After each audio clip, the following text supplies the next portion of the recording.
भगवान के ऊपर गंगा जल चढ़ाने का महात्म्य है। शिव जी सगरे देवताओं के ऊपर गंगा जल चढ़ता है। तुलसी सबके ऊपर नहीं चढ़ती, दूर्वा सबके ऊपर नहीं चढ़ता, चावल भी सबके ऊपर नहीं चढ़ता, लेकिन ऐसा गंगा जल है जो संपूर्ण देवताओं के ऊपर चढ़ता है। एक भी देवता ऐसा नहीं है जिसके ऊपर श्री गंगा जल न चढ़ता। तो माँ भगवती गंगा के प्रति अपनी पूरी श्रद्धा रखी। तो मैं बोल रहा था कि रात्रि को 8 बजे से लेकर 9 बजे तक लोगों के फोन सुनता हूँ, वो अपनी तकलीफें बताते हैं, परेशानी का समाधान होता है। जितनी जानकारी है बात मैं उतनी सी करता हूँ जितना जिसका प्रमाण मुझे वेदों में मिलता है, पुराणों में मिलता है, उसको बड़े सहजता से मैं निवेदित करता हूँ, मैं उन्हें बोलता हूँ। आइए गंगा माता में आप सुन रहे हैं। लिखा है गंगाया धर्म कर्माणि क्रियन्ते यानि कंच अक्षयानि भवन्तस्य तानि सर्वाणि जैमिनी। भगवान व्यास जैमिनी को बता रहे हैं जो कोई धर्म कार्य गंगा जी में करते हैं, हे जैमिनी, वे सभी कर्मों में अक्षय पुण्य प्राप्त। जो भी कुछ घर में आप धर्म कर्म करो उसमें गंगा माई को जरूर, नित्य की पूजा में भी गंगा जल की कुछ बूंदें डालो। गंगा जल के द्वारा जल का दोष समाप्त हो जाता है। गंगा जी के जल को ले जाते हुए जल को ले जाने वाले मनुष्य को देखकर भक्ति पूर्वक लोग वहां खड़े होकर उस व्यक्ति को प्रणाम करें जो गंगा जल लेके आ रहा है। सुनो, उसके हाथ में गंगा जल की केटली लगी हुई है। ऐसे व्यक्ति को देखकर अपनी जगह पर खड़े होकर यदि उसको प्रणाम कर लिया जाए, भगवान व्यास कहते हैं हे जैमिनी, प्रणाम करने वाले व्यक्ति को 1000 अश्वमेध यज्ञ करने का फल प्राप्त। यदि गलत बोल रहा हूं तो मेरी कोई बात काट के, ये बात बनावटी नहीं है, ये स्पष्ट वर्णन किया गया है। लिखा है वहंतम जनमालोक्य गंगे यानी जलानिया भत्तया गच्छे समुत्थाय सो अश्वमेध सहस्रकृत। यदि कोई गंगा जल लेके आ रहा है उसको देखकर तुम खड़े हो जाओ और उसे प्रणाम कर लो। इतना करने मात्र से 1000 अश्वमेध यज्ञ करने का फल प्राप्त हो। इतनी बड़ी महिमा। ये भीड़ प्रयाग में कुंभ में चल रही है, ये गंगा जी की भीड़ है।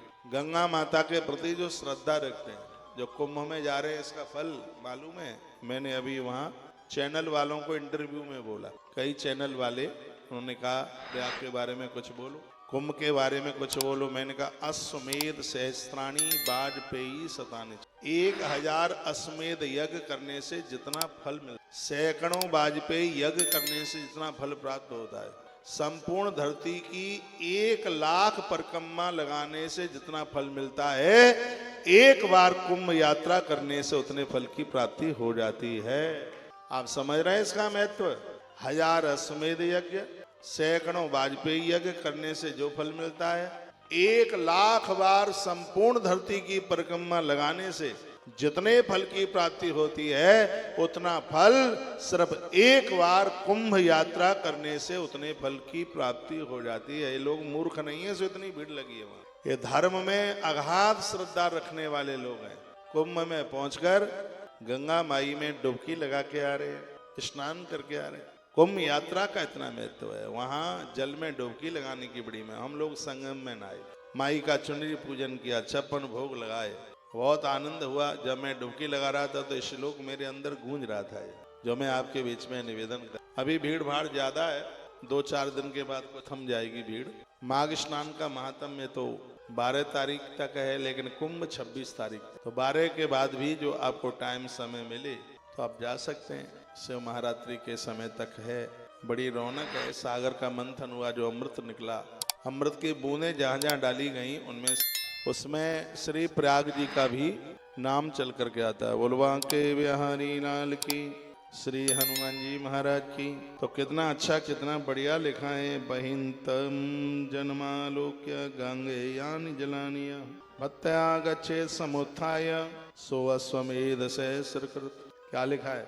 लिखा है कि जो भी कोई व्यक्ति गंगा जल भर के ला रहा है और केटली तुम्हें हाथ में दिखाई दे गई, उसके अपनी जगह से खड़े होकर आपने उसे प्रणाम कर लिया है, वंदन कर लिया है, तो शीघ्र ही 1000 अश्वमेध यज्ञ करने का फल प्राप्त हो। इतनी बड़ी महिमा गंगा जल और गंगा के प्रति श्रद्धा रखने वाले लोगों के लिए इतनी बड़ी महिमा का वर्णन किया जो कि आप सुन रहे हैं।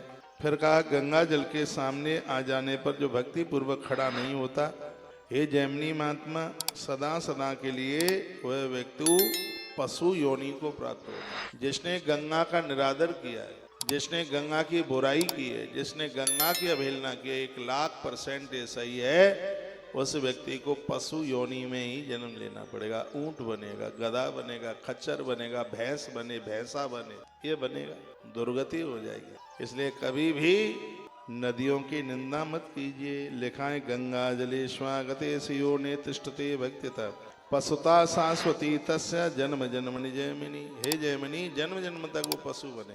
इसलिए गंगा की कभी बुराई नहीं की। जो तुम्हारे घर आकर तुमसे गंगा जल मांगता है, तत्काल निकाल के दे दीजिए, भले ही थोड़ा सा ही क्यों नहीं। बहुत लोग घर में गंगा जल मांगने के लोग आते हैं तो मना कर दे, और होता है भले ही थोड़ा है, 5 ही ग्राम है, 10 ही ग्राम उठा करके दे दीजिए।